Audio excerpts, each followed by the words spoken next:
Olanrewaju is my name. Teaching is my calling. What do we have for today? Trigonometrical ratio. And I'm promising you that it's going to be fun and ultimately easy. So as we have this for today, let's start with this right angle triangle given here, where the angle B, C, and A is given. Of course, this is going to be a right angle triangle, indicating that we have this place to be angle 90 degrees. Upon having this, the opposite side to the angle is regarded as a small letter to the angle given. So as we have angle B here, I'm implying that we have this side from A to C to be small letter B. Likewise for this A, angle A here, the opposite side here is going to be the small letter A. Once again, for this C, the opposite side is going to be the small letter C. Having done that, before we can solve questions from trigonometrical ratio, we need to learn how to identify the opposites, the hypotenuse, and the adjacent side. Depending on the angle you are looking at it from. Let's say I'm standing at the angle B. The first thing you can identify is the opposite. From this angle B, what is opposite to angle B? The small letter B. Upon getting the small letter B as the opposite, the next one is going to be the hypotenuse. Hypotenuse is wherever this right angle faces. This right angle is facing the side A. And the last one is going to be the adjacent. That is when you are picking it from angle B. Let's assume that we are looking at it from angle C. So from this angle C given here, the opposite is going to be the C that is given here. So when you are picking it from angle C, the opposite, what is opposite to it, is going to be the side C. And when we know that wherever this right angle faces is going to be the hypotenuse, and the last one will now be the adjacent. That means from the angle C, the opposite is C, the hypotenuse still remains A, and finally the adjacent is B. Upon identifying where the opposite, hypotenuse, and adjacent are, the next thing is going to be the introduction of SOHCAHTOA. We use the SOHCAHTOA to solve problems with trigonometrical ratio. SOHCAH and TOA. The SO, S stands for sine, C stands for cos, and the T stands for tan. This is telling us that sine theta, sine whatever angle you are referring to, is going to be equal to opposite over hypotenuse. If you are using cos, whatever the angle it is going to be equal to adjacent over hypotenuse. And finally, if you are using tan, it's going to be equal to opposite over adjacent. Now let's break it down even into smaller terms. Now let's say we are working it from angle B. So sine, the angle here is B. We are working it from the side or from the angle of B. So we have sine B is going to be equal to opposite over hypotenuse. That means the opposite, which is B all over hypotenuse. Wherever this right angle faces is the hypotenuse. So it's going to be B all over A. Moving forward, if it were to be sine C, let's assume that we are looking at it from this angle C. It's going to end up to be sine C is going to be equal to, of course, opposite over hypotenuse. But what will that give us when you are looking at it from angle C? From angle C is going to be opposite over hypotenuse again. But in that case, it's going to be C all over A. Apart from using sine, let's assume that we are using cos. So using cos, let's use here cos B, for instance. Cos angle B.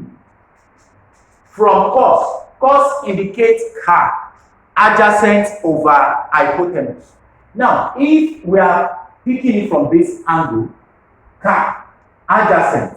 Now, looking at it, this is opposite, this is hypotenuse.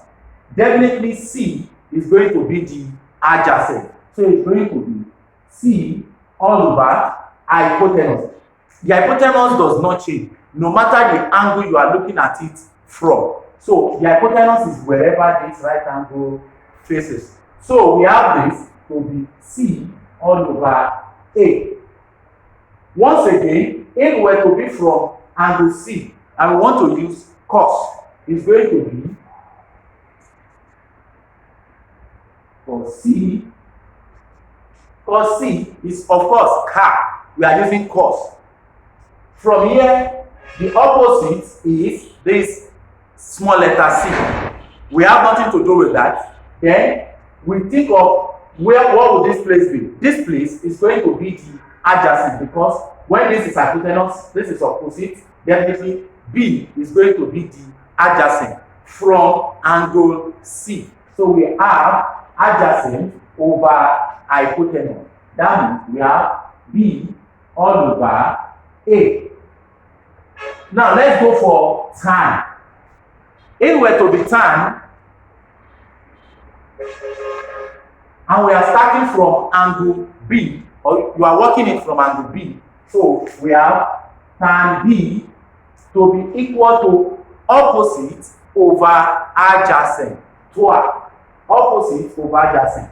The opposite is going to be equal to the small letter B, and adjacent is C from angle B.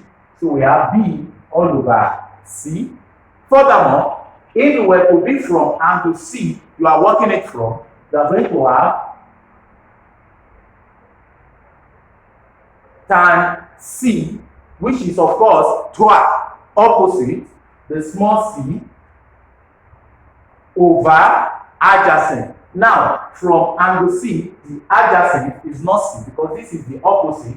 Of course, hypotenuse stands the way it is, then B is going to be the adjacent. So it's going to be C all over.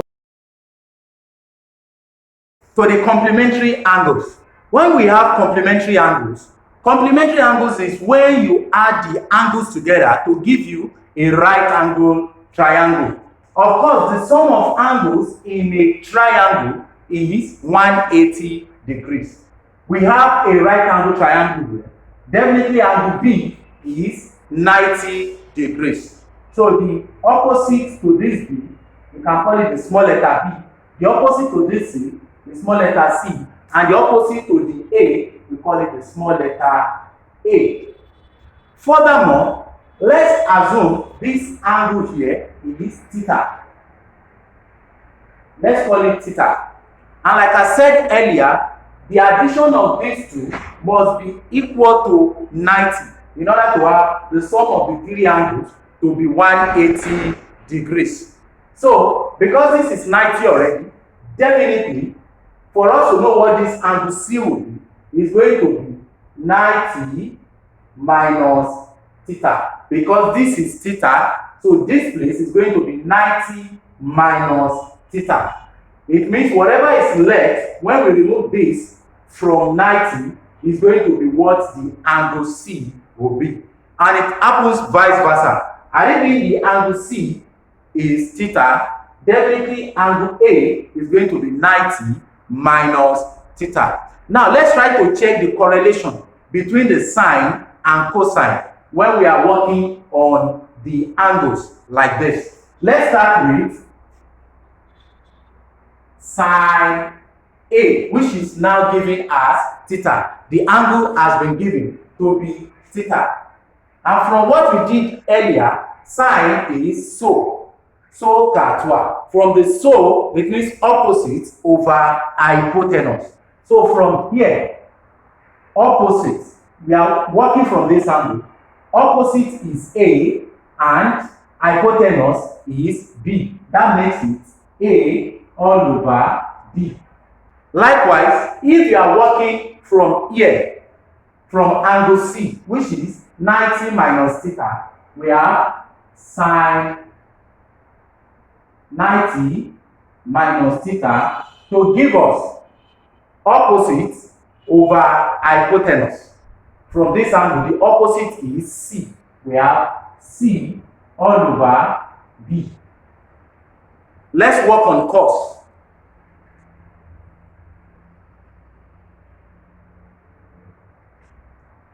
From this angle, cos, car, adjacent over hypotenuse. From here, A is the opposite. We have nothing to do with that since we are working on cos. Now, adjacent. This is the hypotenuse. It remains wherever this right angle faces. Definitely, this is the adjacent. And we have the hypotenuse to be B. So we have it to be equal to C all over B. Finally, from this angle, cos 90 minus theta. Car. Opposite is C. No. Adjacent is definitely going to be A. So we have it to be A all over the hypotenuse B. Upon having this, it creates a kind of comparison between what the sine and cosine of a theta can give us. If sine theta is A over B, cos theta is, if sine theta is A over B, and at the same time, cos 90 minus theta is also A over B, this means sine theta is the same thing as cos 90 minus theta. I'll take it again. If sine theta is equal to A over B, at the same time, cos 90 minus theta is also A over B. That means sine theta is the same thing as cos 90 minus theta. So we can write it out to be sine theta is still the same thing as cos 90 minus theta. Furthermore, sine 90 minus theta is C over B. Cos theta is also C over B. That means sine 90 minus theta is still the same thing as cos theta. Cos theta is therefore the same thing as sine 90 minus theta. Upon having these values, we are going to use it to solve the next example which will be given. Okay, we have this set of questions to be solved. What is the value of theta when we have the following? Sine theta is equal to cos 80. What is going to be theta? If cos theta is sine 40, down to question number 4. So let's try to work on this from the first one. The solution, number 1. Sine theta is cos 80 degrees. What is theta? From the given value we have here, sine theta is cos 90 minus theta. That means we can replace sine theta with cos 90 minus theta. So that gives us, since sine 90 is cos 90 minus theta, so sine theta is going to be cos 90 minus theta from this given expression. So we have cos 90 minus theta equal to cos 80. Cos 80 degrees. Upon having this, the cos will cancel each other. Takwa, takwa. We are left with 90 minus theta equal to 80 degrees. The intention is to find what theta is. We can choose to move our theta to the right side while 80 comes to the left side. This leaves us with 90, which is already present here. 80 coming down here will become minus 80 equal to, by the time minus theta goes to the right side, it becomes positive theta. So our theta will end up to be 10 degrees. You may verify with your calculator. Punch sine theta, which is now 10. Punch sine 10. Whatever you get, keep it. At the same time, press cos 80. Whatever you get, verify between the two. You will see that they are going to be the same value. For the second question, cos theta is equal to sine 40 degrees. Cos theta has been given to be sine 90 minus theta. So I'm replacing this cos theta to be sine 90 minus theta.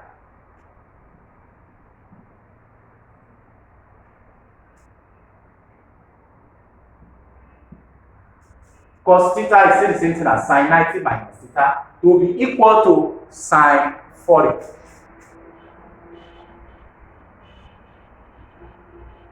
I have my sine. What happens? Takwa. We are left with 90 minus theta equal to 40 degrees. We make theta the subject of the formula, which is going to be my minus theta staying here equal to 40 minus 90, of course, minus theta is going to give me minus 50. Minus will cancel minus. I'll be left with theta equal to 50 degrees. Easy. So the third example, which we have sine 3 theta, not 30, sine 3 theta equals to cos 2 theta. What is the value of theta? Let's start. Of course, we've learned that sine theta is cos 90 minus theta. All we need to just apply here, because we have a 3 in front of the theta, is just to implement it the same way by putting the 3 right in front of the theta. Sine theta alone is cos 90 minus theta. Definitely, sine 3 theta is going to be cos 90 minus 3 theta. So we have the equivalence of sine 3 theta to be equal to cos 90 minus 3 theta. That's for the sine. To be equal to cos 2 theta. I have a cos here, I have another cosine here. Takwa. That gives us 90 minus 3 theta equal to 2 theta. We make theta subject of the formula. Whatever way we want to work it out is fine. This minus 3 theta can go to the right side, and this can equally go to this side. The two are fine. So we have 90 to give us. By the time minus 3 theta goes to the right side, it becomes plus. So we have 2 theta plus 3 theta. So 90 is going to give us 5 theta. So we divide both sides by 5. So theta is going to be equal to 90 all over 5. So theta should give us something that's going to be 18 degrees. Easy. At the same time, you could choose to start from cos 2 theta. That does not change anything. You may even practice it after this video. Cos 2 theta is just going to give you sine 90 minus 2 theta. In that case, you have sine here, you have sine here. The sine will cancel each other, then you finalize it. You will end up with theta to give you 18 degrees. Now to the fourth example.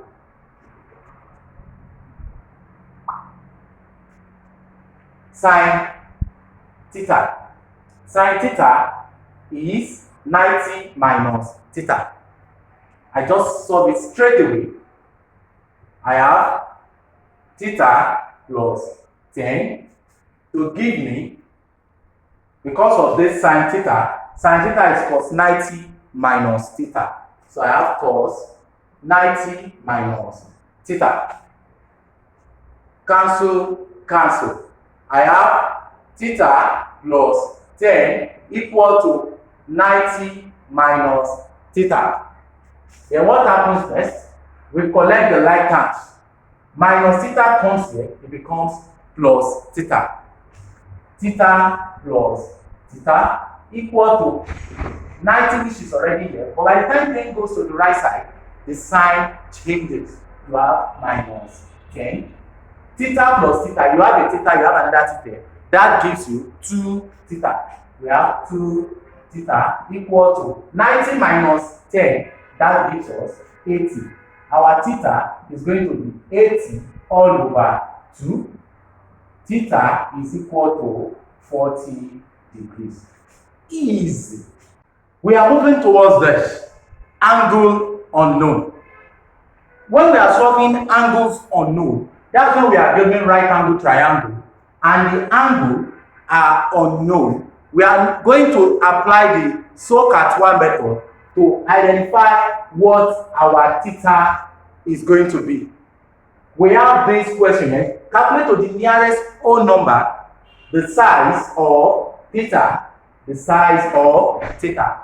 And the two sides are given here. For this side, we have 3 sides given. So how do we get the given or the missing angles? Let's start with question A. The solution. Okay, I prefer to use my left this time around.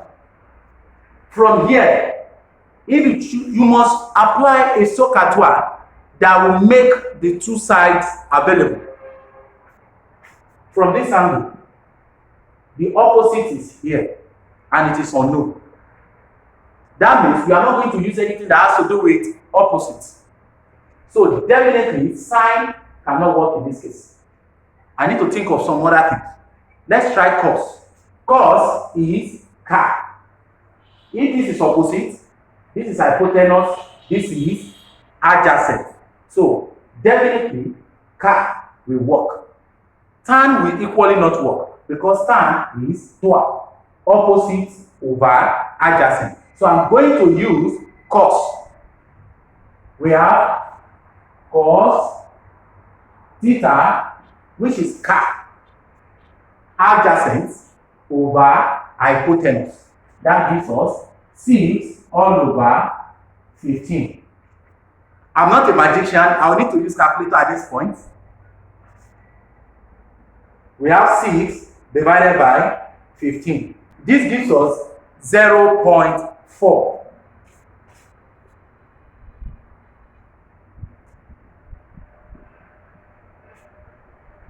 As it is 0.4, our intention is to find what the theta is. So the cos we move to this side, it gives us cos inverse. So we want to find the theta, so we have cos inverse here. Cos inverse of what? 0.4. And to punch cos inverse from your calculator, for those that don't know, all you need to do is to press shift then cos. So I do that from here. Shift cos. Now we have 0.4. You press your equals to, I have 66.421. Cos is going to be 66.4218. And the question states that we should leave our answer to the nearest whole number. That means 66.4 is going to end up approximately to the nearest whole number. We are going to have theta to be equal to 66 degrees. We have it to 66 degrees. Easy. For the B, I will have the B here. We are given the 3 sides. That means you are at liberty to pick anyone, either sine, cos, or tan. At random, I'm going to pick any two. I'll use sine and I'll also use cos to see if they will be the same. Now it's from this angle. This is the theta. The opposite is 8. Hypotenuse, wherever this right angle faces, this angle, it faces here. The hypotenuse is 10. And finally, the adjacent is 6. Like I said earlier, I want to use sine and cos and see what we'll have. Well, I've used cos earlier. I'll deliberately use sine and tan. Let's see what sine gives us. Sine theta equals to, so, opposite over hypotenuse, 8 over 10. Sine theta equals to 8 over 10 will be 0.8. Our theta is going to be sine inverse of 0.8. I need to punch my calculator to identify that. Shift sine 0.8. This gives us 53.1301. Leaving your answer to the nearest whole number, my theta remains 53 degrees. Easy.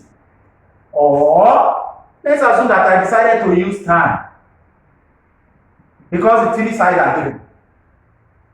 From this angle, mind you, tan theta is going to be 12. Opposite over adjacent, 8 over 6. Tan theta equals to 8 over 6, 1.333 and 3. Theta is going to be equal to tan inverse of 1.333 and 3. Theta is going to be shift tan 1.3333. I still have 53.1294. Of course, the decimal fraction are not the same, but when you round this off to the nearest whole number, you still have your 53 degrees. You may decide to use cos and see what you get. So the next one, which is going to be side unknown. Side unknown. We have to calculate the value of x and y for these two right angle triangles.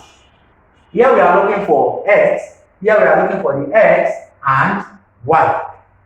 When it has to do with this, the angle is given, and we have been given a side, but the two sides are not given. For the A, we are still using the SOHCAHTOA, of course. We now pick on the option from the SOHCAHTOA that will give us a side that has been given, and also connect it to the side that has not been given, which is the missing side. That is how we are going to get the missing side. What we will now do here is, if you think of sine 32 is going to be 5, which is the opposite, over hypotenuse. No one asked us to find this place. So, finding this place is like finding an irrelevance. If you choose to use cos, cos is car, adjacent over hypotenuse. In fact, in that case, you are not going to get anything at all because the adjacent and the hypotenuse are missing. The last one, which will definitely work, is 12. Opposite over adjacent. We now have tan 32 degree equals to opposite, which is 5, over adjacent. We have x. I punch my calculator here, tan 32.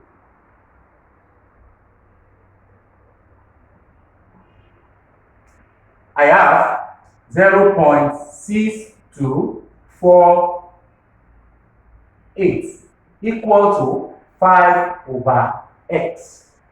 This is over 1. I cross multiply. I have 0.6248x equal to 5. Making x subject of the formula, x is going to be equal to 5 all over 0.6248. X will end up to be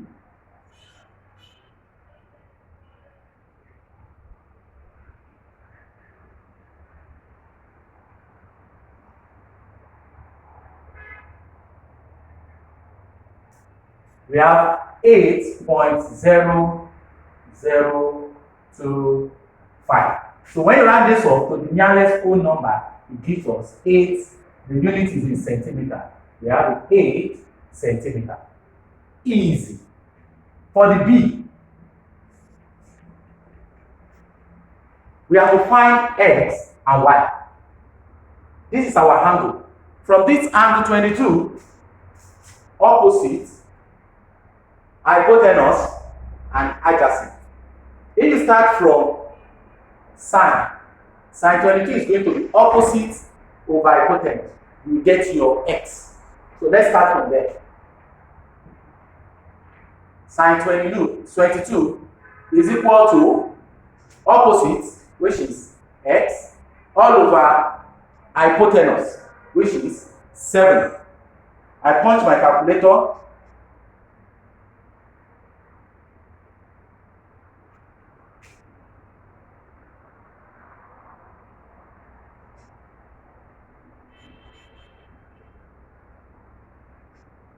So by the time you cross multiply, x will multiply by 1, you have your x, and finally this value multiplied by 7.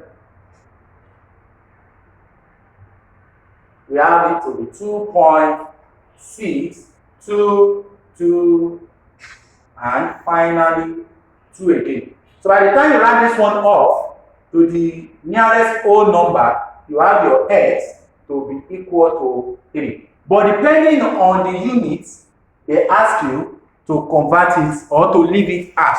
If they ask you to leave it to 2 decimal places, it's going to be 2.62. And if it is to 2 significant figures, it's going to be 2.6. I decided to leave it to the nearest whole number. For the y, if you decide to use cos is car, adjacent over hypotenuse. Perfect. So we have cos 22 equal to adjacent y over 7. Now let's see what cos 22 will give us. 0.9271 to give us y all over 7. By the time you cross multiply, you have y to be equal to 7 multiplied by this. So multiply by 7. It gives us 6.4902. Because I'm leaving my answer to the nearest whole number, it's going to end up to be 7. I round off 9, it becomes 5. This becomes 5, and the 5 to this list, I have it as 7. So y is equal to 7 centimeters. But like I said earlier, if you are asked to leave it to a particular significant figure, you kindly leave it to that significant figure. That will be about that for this beginner's level of trigonometrical ratio. The next video is going to treat the trigonometrical ratio at the intermediate level. We have this 3 tasks to be done, and I want you to pause this video, write them down, give your answers at the comment section, and we shall move to the next concept, which is the intermediate level, in the next video. Thank you for watching and stay blessed.